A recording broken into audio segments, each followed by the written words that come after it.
benvidas es a Gracias. Biblioteca Municipal Ágora. Estamos na máis recente Biblioteca Municipal que está a punto de cumprir pois, o seu 10º aniversario. Moitas grazas por ser a nosa convidada no Día da Biblioteca no ciclo de charlas O falar non ten cancelo. Eu, se mo permites, vou empezar cun dos teus lemas que atopei aquí nos teus CDs e que di: para ser punk non fai falla unha camiseta dos Ramones, fai falta un carné da biblioteca. Que representan as bibliotecas para SES? Bueno, as bibliotecas son un pouco o lugar, o refuxio dos libros. Os libros son moita xente que podes escoitar cos ollos, que che vai ensinar a pensar, que é o máximo que pode aprender un ser humano, sen dúbida, e que é imprescindible para ser punk, porque para ser punk eu non entendo a actitude punk como a actitude de rebeldía sen causa, sino de unha rebeldía contraargumentada, dunha insurxencia sólida e polo tanto capaz de respostar con argumentos e non simplemente a resposta rebelde pola resposta. Eu non a entendo así, eu sempre digo que a mí me gustan os Clash, non os Sex Pistols, non? A mí gustame a subversión argumentada, entón para iso necesitas necesariamente escoitar. Despois, como decía Unamuno, canto menos se lé, máis dano fai o que se lé, polo tanto hai que ler absolutamente de todo, incluso ou especialmente o que non che gusta, a veces, porque o inimigo hai que coñecelo tamén, senón tampouco ni sequera podes argumentar porque é o teu inimigo neste caso. E, bueno, para min as bibliotecas foron o que me... As bibliotecas, os libros, non? A biblioteca como os libros, claramente a min o que me ensinou a pensar e, polo tanto, o que me convertiu nunha persoa no sentido completo da palabra, non? Convertiume en pobo e fíxome deixar de ser masa. Isto é moi importante. Maravilla. Xa o penso, sí. Que papel xoga a túa música no fomento da identidade local? Pois eu sinceramente creo que ningún, ou seja, quero dicir, eu son moi... O sea, queres dicir voluntariamente? Hai voluntariamente todo, que a miña vontade é toda. Desde a túa perspectiva, a que queiras? A consecuencia non sei se existe, pero non é buscado, non son proselitista. Forma parte da miña... Se o fose, considero unha moi boa causa, non? Como para facer proselitismo, porque eu creo que a diversidade identitaria xa non é que sexa pertinente ou non, é unha realidade incuestionable. Pero, ademais, eu non me entendo sen eso, porque eu sempre lle digo á xente, para que me entenda, que ti tes 10 fillos e querelos a todos igual, pero se un ten un problema todo o mundo se mete con ele, o humilla e o ridiculiza, ese doiche máis, ese doiche porque che doi ese dano que lle están facendo. E eu neste caso veño dunha cultura pequena, denostada, humillada, ridiculizada xa dun xeito absolutamente absurdo nos tempos que corren, non? Perpetuando roles estúpidos como ese rollo do galego como sinónimo de baixo nivel socioeconómico, de baixo nivel académico. Eu nací en 1982, nós que máis e que menos temos unha ou dúas ou tres titulacións superiores porque aínda somos daquel momento en que existía algo parecido á educación pública. Entón, en realidade, isto enfádame tanto no meu día a día que forma parte da miña forma de ser, entón forma parte da miña identidade individual. A miña identidade colectiva, quizáis por ese dano que sufre, igual está especialmente presente na miña identidade individual e completa dun xeito especial que ao mellor unha persoa que forma parte dunha identidade hexemónica pois non o vive así, sabes? Pero eu si o vivo así, miña nai sempre me dixo que son un pouco abogada de pleitos pobres, ao mellor é certo iso, pero eu creo que todo mundo ao que ve, toda boa persoa, aunque son isto arrogante, que ve que un maltrato injusto ten que reaccionar. E eu creo que a miña identidade e a miña lingua sufren un maltrato injusto. O último libro que liches, cal é? O último libro que lín? É que suelo ler varios a vez. Agora mesmo estou relendo a obra completa de Jaime Sabines, que é un poeta mexicano tamén non sei por qué non o suficientemente coñecido, creo eu, porque eu creo que clarísimamente dos exponentes máis virtuosos e máis humanos e máis humanistas e máis espectaculares a nivel intelectual, a nivel emocional de toda a poesía en lingua española, e, sin embargo, son moito máis coñecidos outros. Eu recomendo encarecidamente a toda persoa que lle gusta a poesía en letras, o sea, hispánica, que lea Jaime Sabines, porque non o vai decepcionar. Hai unha antoloxía publicada en Visor que se chama Uno es el poeta, para achegarse a él, e despois Visor hai pouco publicou tamén a súa obra completa. E se lle gusta a poesía hispanoamericana, a grande maioría da xente que coñezo non o coñece, é moi curioso, e para min é, sen dúbida, un dos meus poetas favoritos. Cada vez que leo a Sabines, digo, que coño fago facendo cancións? Isto vai un pouco xa coa seguinte pregunta que tiña preparada, que título recomendarías ás nosas usuarias e usuarios da biblioteca? Bueno, moitos, pero fíxate que eu recomendaría tamén, quizáis, Sabines para calquera, e ademais tamén é un tío que foi moi controvertido porque ten algo que a mí me apaixona, que é esa condición de poder ser elevado e asequible a un tempo, que iso é unha cousa moi, para min, síntoma de intelixencia, sempre, porque eu non confundo a pedantería con intelixencia e non confundo o sinxelo co asequible. Pode ser tremendamente complexo, presentado de un xeito moi asequible, como fai Simone de Beauvoir, pode ser Sartre ou pode ser Beauvoir. Os dous son intelixentes, os dous son xeniais, pero creo que un tiña unha necesidade un pouquiño máis enfermiza que outro en resultar intelixente.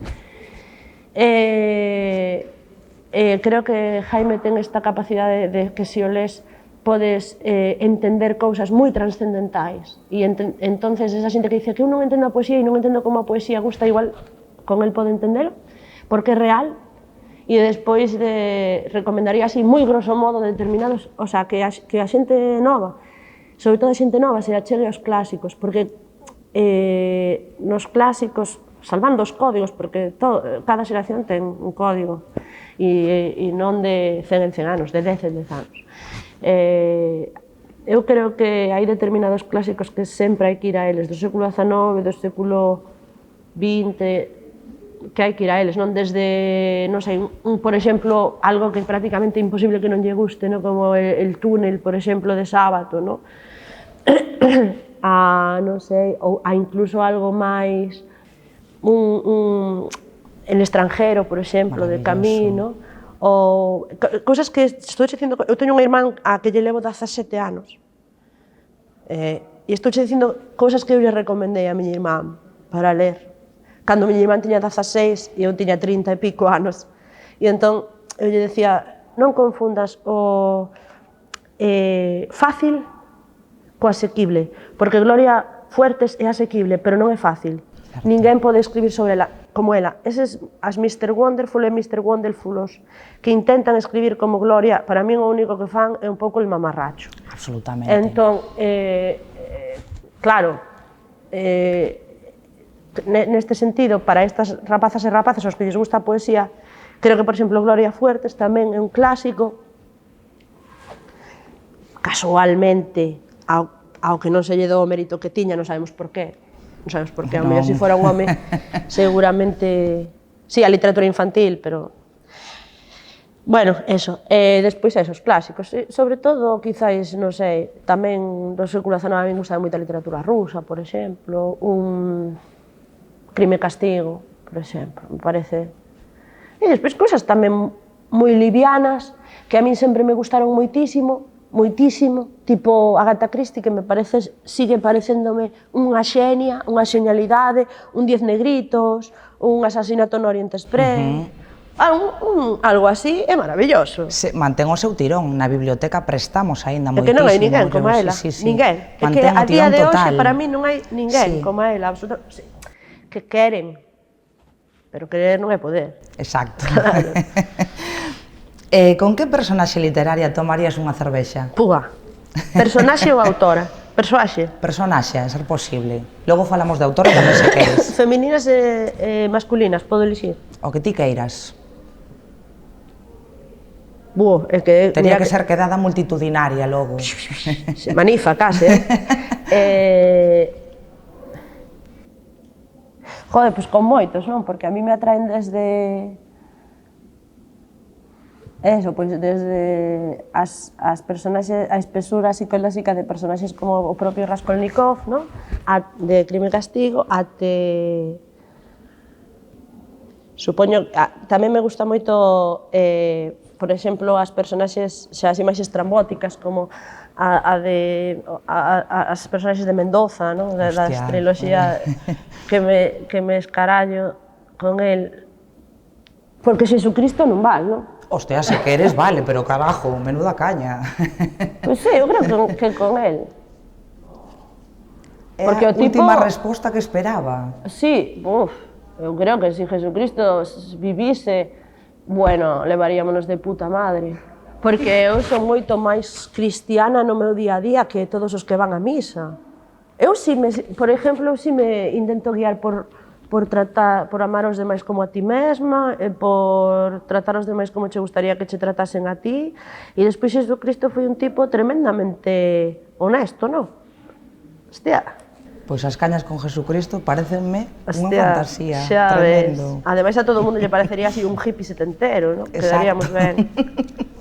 Sí, está guai, porque ademais foi un tío moi... Bueno, pois eso, un mártir, non? Un mártir de unha ideoloxía que ceos e divinidades e olimpos e eso a un lado é moi parecida a miña, moi parecida a miña. Pois super titular, pareceme este. Como titularías o capítulo actual da túa vida? Pois, eu que sei, unha máis nun momento máis, non? Incluso, quita o título, ponlle unha banda sonora a este capítulo. É que sabes que pasa? É un capítulo tan absurdo que creo que a mellor banda sonora é o silencio. Non sei, ou algo de Morricone, rollo guiri, guiri, guiri. Porque en realidade é como un stand-by aí, un ruido blanco. Ben, hostia. Sabes, un rollo así como... que volte a funcionar, ¿no? Que volte a funcionar. Sí, como cando a tele se pon todo en gris e sona un ruido rosa ou branco desos de... Sí, tío, e estamos todos aí que non sabes que chispiña gris ou branca ou negra eres, pero eres unha desas. E todo é unha masa absurda, agora mesmo, non sei, creo que isto nos fixo tanto parar, que nos fixo darnos conta de que estamos moi pouco amoblados como sociedade, como humanidade, e que nos diriximos cara a unha ausencia absoluta de lucidez, de solidez, de identidade humana, tío, casi de identidade animal, se me apuras. Xa que mencionamos a Morricone, entramos no cine. Recordas cal foi a primeira película que viches? Sí, solo en casa, no cine. Ah, moi ben. Peliculón. Fixome moita ilusión, sí, porque nunca fora ao cine. Levoume miña nai e fun ver solo en casa, era hostia, rime un montón, acórdome que me ríen un montón. Ainda me parecía que o cine americano podía ser interesante, non é broma. Hai cine americano interesante, o que non se parece ao demais, pero sí, foi esa. Se tiveras que interpretar unha personaxe nun filme, cal elexirías? Non sei, é unha moi desequilibrada, porque creo que o faría de puta madre. Non sei, supoño que así a unha, non sei, poderíache decir desde algo como Yerma até todo o contrario, non? Até unha Juana la Loca, até, non sei, supoño que hai unha negación do extremo sentimental da... Pero non, fíxate que agora, claro, está moito de moda o sintagma saúde mental e parece que todo entra aí. Eu cuestiono moito o termo loucura, porque o termo loucura tamén entra dentro dunha normativa que a mí me parece perigosa. Entón, creo que hai unha serie de conductas que eu non tildaría de loucura, que sí que esta sociedade tilda de impertinentes ou de non comedidas ou de cuestións que son tremendamente relativas, aínda que vivamos nun momento en que parece que a nivel de sistema só existe unha estrutura posible, e creo que a nivel de existencia tamén parece que só existe unha estrutura posible, e non existe só unha estrutura posible. Entón, eu identificome sempre moitísimo que as personaxes locas, porque eu son unha persona, unha tola, como esas personaxes, e son das persoas máis cabais e cordas que coñezo modestamente. Porque, vexo, digo, o sea, ti non te consideras tarao, pero para min eres dun tarao. Sabes, por exemplo, para min, que sexamos capaces de ir pola rúa e ver xente tirada no chan como mobiliario urbano, eu a eso chámolle loucura e chámolle distanciamento da realidade.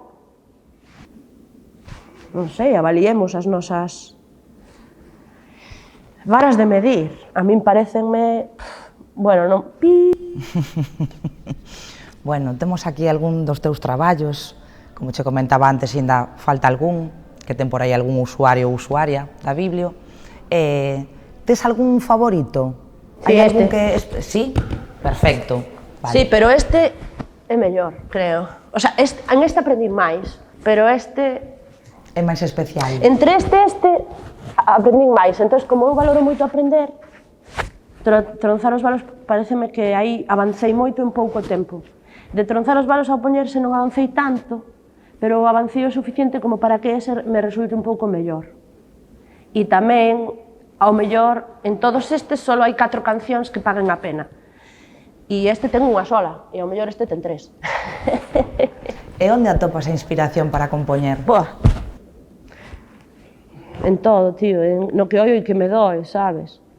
Non teño tele porque, se tuvese tele, mamá, entón sí que xa comprome unha pistola no mercado negro. No, eu digo así esas cousas porque me fago risa, pero en todo. Eu creo, sabes, que o que máis me axudou sempre a seguir tendo cousas que dicer, que é difícil, porque, joder, chega un momento en que faz sempre a mesma canción, ou escreve sempre o mesmo libro, todo Jesucristo, non eu sola, foi conservar a miña vida. Porque a min, cando empecé na música, extrañábame moito como que a xente da música sempre andaba con músicos. Eu decía, hostia, tío, eu teño os meus amigos desde que temos 3 anos, de baile, de pandeireta, de jaita, do cole, do instituto, de todo. Somos diferentes, somos diverxentes, non? E converxentes, como todo na vida. Pero, ostras, son as miñas amigas, son os meus amigos, son a miña familia. Tamén me completa. Entón, por suposto, podo coñecer a máis xente, pero no meu día a día, eu estou na miña aldea, ca miña familia, cos meus amigos, vou super da miña aldea, falo cas veciñas, sabes? Conseguíchelo, entón? Conseguí, non, é que para min o difícil sería outro, porque a min non me gusta nada a tontería, e, hombre, digamos que en todos os gremios hai tontería, pero en gremios como o audiovisual e a música, non creo que isto sexa en titular, porque parece como de crítica, pero, joder, é obvio que hai tontería, claro, en todos, non? Todo o mundo sabe, pois, iso, que hai máis tontería, pois, en cousas que che poden chegar a facer protagonista dun xeito máis ou menos rápido e fácil, non? Pero, bueno, que protagonista tan cutre, que protagonismo tan cutre teño eu, que son aquí arrombada contra a marxe dun país que vai deixar de existir en 50 anos, porque a súa lingua vai deixar de existir en 50 anos, e que é a que eu utilizo para comunicarme, entón, non sei, é como tan cutre, que a min, nin aínda que fora hostia, me atraería, pero neste caso non é. E despois é que a mí me parece o real, tío, a mí me parece o real, a mí me parece que o real, eu sempre digo, pero vamos a ver, por que eu vou ter que irme de cena antes cun señor, unha señora que non conoce de nada, porque toca un instrumento, antes que co meu charcuteiro que me corta os vistes todos os días e falamos, hostia, que mal tempo que dou, compréndesme. Isto é antinatural. E, ademais, é un sistema de castes, como a India, que hai unha frase que o deixa super claro que, hombre, por fin nos conocemos. Pero por que nos conocemos por fin? Explícame por qué. Porque había algo que decía, que nos temos que coñecer ti e eu porque os dous tocamos un instrumento. Colega, os grupos neonazis tamén tocan instrumentos. E eu non teño ningún interese de irme a tomar cañas con esas persoas. E Jesucristo tampouco. Imos falar de vicios. Tes algún vicio confesable neste caso? É que a palabra vicio tamén é unha palabra como loucura, non? Non sei, que é un vicio. Son máis vicios a heroína que os donetes? Non sei. Deses non teño ningún. A día de hoxe, supónse que non, que xa, que o azúcar é o vicio sí. por excelencia, eso din. Sí, bueno, pero ti podes te comer un donete na biblioteca e non te podes meter un pico. Quen sabe? A veces, por exemplo, cando compoño ou cando estou facendo, ao mellor escribindo, pois si me gusta tomarme unha cervexa e fumarme un pitillo, pero que iso non lle chamo vicio, chamolle máis vicio a outras cousas. Eso é un disfrute, como calquera outro. Iso non é un vicio, non, creo que hai unha cousa que a mí me dá moita rabia, eu sempre lle digo a miña nai, desde hai moitos anos, non, que a miña nai agora xa entende, porque xa hai moito tempo que sabe a quen ten, pero ao principio escandalizábase cando eu dicía eu non me drogo porque non quero. Pois dicía, o meu corpo é meu, o meu corpo é meu. Eu non estou a favor da ilegalización, pero nunca lle recomendaría a ninguén depender de ninguna sustancia, nin de nada. De ninguna sustancia nin de nada, pero ese é o verdadeiro motivo. A dependencia é a ausencia de liberdade, sempre, pero non me parece a forma de prohibir, e sobre todo a persoas adultas, pero desde logo, por exemplo, as sustancias sempre lle digo a miña irmán, queres eso? En serio queres? Eu digo che que é unha mierda, eu digo che que eso non vale para nada, eso é absurdo, eso é unha tontería, eso é unha escravitude, pero non lle podes negar as cousas porque, como dice Fito Cabrales, la verdad es que me interesa solo porque está prohibido. Probablemente, se as cousas estivesen legalizadas, que non habería tanto atractivo. Se poideses ir a unha farmacia e comprarte determinadas cousas, onde estaría o atractivo? De que che caian os piños ou de non estaría en ningún sitio. Que liches sobre ti que che fixo rir? Bueno, moitas cousas, moitos insultos, pero a mí fanme moita gracia. Pero o que máis gracia me fai, que sempre se me quedou grabado, foi unha vez que nun vídeo unha tipa dixo esta modernita notaria. Hostia, fíxome tanta gracia que lle contestei, e ao final acabámonos rindo, pero contestei en plan, tío, o sea, genial, tío. Home, modernita notaria, é un sintagma que paga a pena que che atribúan, porque a mí se me dices, non sei, tonta del culo, pois a mí me parece mediocre como insulto, parece moi mainstream, pero un insulto alternativo, sí, mola. Está guai, modernita notaria. Lembras algún conto infantil que che contaran de pequena? Tes algún así que recordas con máis cariño? Garbancito. Garbancito contaba a miña abuela, que sempre decía que Garbancito iba a tenda e cantaba pachín, pachán, pachún, mucho cuidado con lo que hacéis, pachín, pachán, pachún, a Garbancito no piséis. Todos os días, todas as noites me contaba. Garbancito é inmortal, desde logo. É inmortal. E que lle dirías a Ses de 14 anos? Que a aceptación social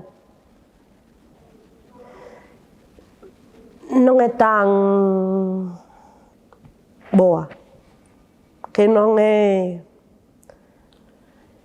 que che pode incluso arredar das virtudes cas que ti podes chegar ao mundo dun xeito innato, non?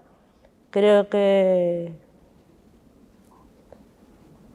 lle diría que ser guai é o menos guai que hai. E que a maioría da xente que en realidade fixo historia e a maioría da xente a que admira a xente guai, no seu momento non foi guai. Acábame de acordar de un verso de Drexler, por eso que dixeches, de un disco que é impresionante, que se chama Bailar en la cueva, que dice la lente que todo lo mira ya no hace foco. Que é moi bo, tío. Non sei se escoitaches ese disco, pero un dos mellores discos. Encántame Drexler. A mí me flipa, como unha das... Se non me vas a preguntar, xa contesto eu, ese disco. Ben, perfecto. Queda, anotado queda. Ia preguntarche, cal é o mellor consello que che deron? Ou algo que fose valioso neste caso para... O mellor consello que me deron, sen dúbida, doumo Xavier Ferreiro, que é o meu compañeiro no estudio, e o percusionista de Luarna Lubre, é como se fose meu irmán maior. Pois díxome Ses, ti só tes unha cousa e que eres auténtica, como ti non hai dúas, así que non te volvas gilipollas porque non tes nada máis. É boísimo. E moi sincero e moi honesto. Sabes que pasa? Que, modestia aparte, para que digas que ese foi o mellor consello que che deron non pode ser calquera, porque non a grande maioría das persoas, non a moitas persoas lle gusta que lle digan a verdade. E moitas persoas incluso reparten consellos a día de hoxe, pois eso, indiscriminadamente. Sí, hombre, todos podemos pecar un pouco diso, ¿no? Porque ao final podemos, eso, consellos vendo que para mí non teño, pero sí que é certo que eu, por exemplo, que veño dunha escola familiar crúa, en que as cousas non se edulcoran, tampouco digo sincericidio, pero creo que hai un grau intermedio entre a deshonestidade e o sincericidio, pois a veces creo que si digo algo, por exemplo, teño moito medo, porque eu tampouco, unha cousa que necesite caer ben, que non é o caso, e outra que queira ofender a ninguén. Teño medo a veces a que non se acepte, porque a mí, eu sempre digo, mira o que vas preguntar, porque eu vouche respostar a verdade. Entón, pensa ti, cando os entrevistadores me din, ou alguén me di, podoche preguntar? Ti vas preguntar o que queiras.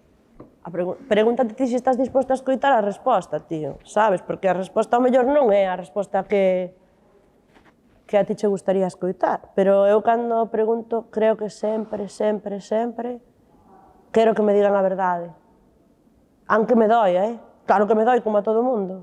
Sempre. Pero sí, eu quero que me digan a verdade, porque ademais, iso, por exemplo, é unha maravilla que unha persona che diga eso, non? Porque che está dicindo, só tes eso, pero tamén che está dicindo que tes algo superimportante, non? Como ti pode cantar calquera, pero casi todo o mundo pode cantar calquera. Vos cantantes na historia da música hai super poucos, moi poucos e moi poucas. Concordo, desde logo. Porque a afinación é algo que a nivel popular parece que calquera afina, pero isso é mentira. Afinan moi poucas e moi poucos. Eu só fui, creo que a un concerto que non escoitaron desafine. E foi de Juan Luis Guerra, que non desafinou ningunha nota. Maravilloso. Ao resto, a todos os escoitei desafinar, a todos e a todas. Seguramente miña nai non nos escoitou, pero eu sí. Agora, e eu, bueno, eu desafino que mi má.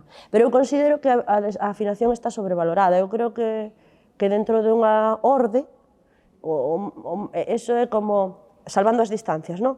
Borges deixa de ter a importancia literaria que ten, ou Simón de Beauvoir, ou non sei quen sexa, non? Porque ti leas o manuscrito e haxa unha falta de ortografía. A min o formal non me parece tan trascendente.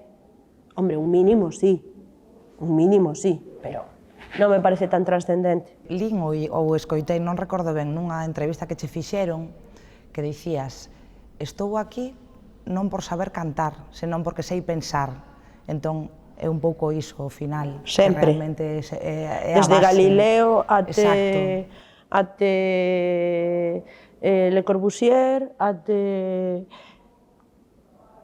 Porque despois se sabes cantar, pero quen sabe cantar, joder? O sea, quen sabe cantar? Nada. E aínda así, por exemplo, non?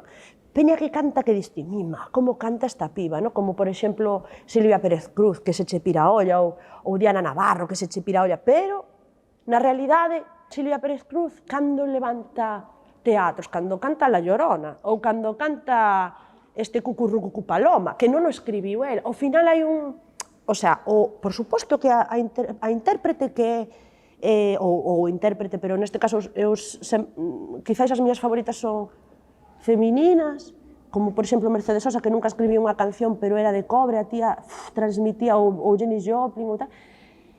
Son supermeritorias, pero ata en elas creo que en realidade non é a capacidade de cantar, é a capacidade de sentir. Eu creo que sentir e pensar son a clave das artes, sen dúbida, porque son, bueno, pues as dúas partes, non? Absolutamente, as dúas partes. sí. E despois, cando ti eres capaz de interpretar, en realidade, non é tanto eso que sexas técnicamente, senón é que seas capaz de transmitir. Entón, ao final, no meu caso, eu creo que o interese que teño é pensar, joder, porque ao final, cando unha persoa transcende nas artes, en xeral, cando é capaz de crear un código. Absolutamente, cando remove. Claro, e cando escreve, e dice, é Benedetti, é Pizarnik, é Sabina, é Silvio, non escriben igual. Teñen unha forma de escribir. Hai número de palabras limitado, hai un número de notas limitada, pero hai unha combinación infinita. Encontrar unha combinación e ser capaz de facer un camiño identificable, eso é dificilísimo. Certo. E xa para rematar, Sés, que non sabe de ti a maioría da xente?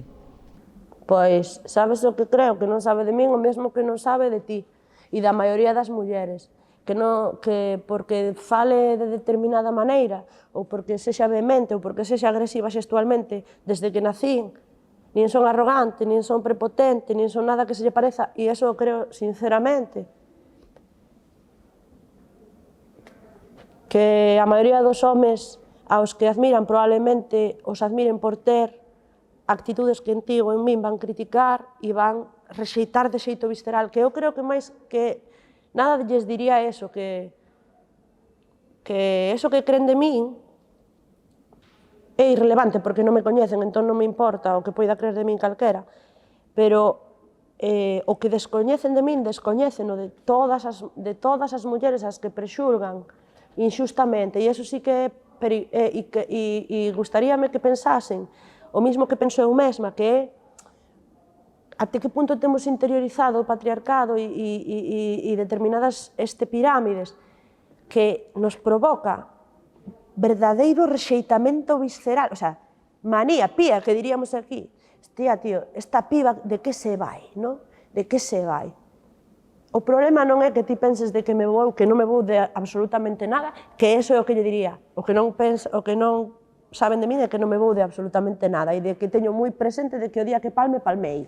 E o mundo vai seguir rodando, o sea, sabes, palmou Che Guevara e palmou non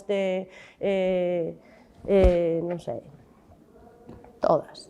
Rosa Parks e o mundo seguiu xirando. Pero neste caso sí que lles diría que o que non saben de min é un problema deles. Pois é unha mensaxe fantástica para rematar. Gracias. A ti. Gracias por vir á biblioteca, gracias por acompañarnos, por ser a nosa convidada, aquí tes a túa casa. Grazas. Agardamos que volvas, cando que irades vos. Moi ben, graciñas, Sés. Nada. Gracias.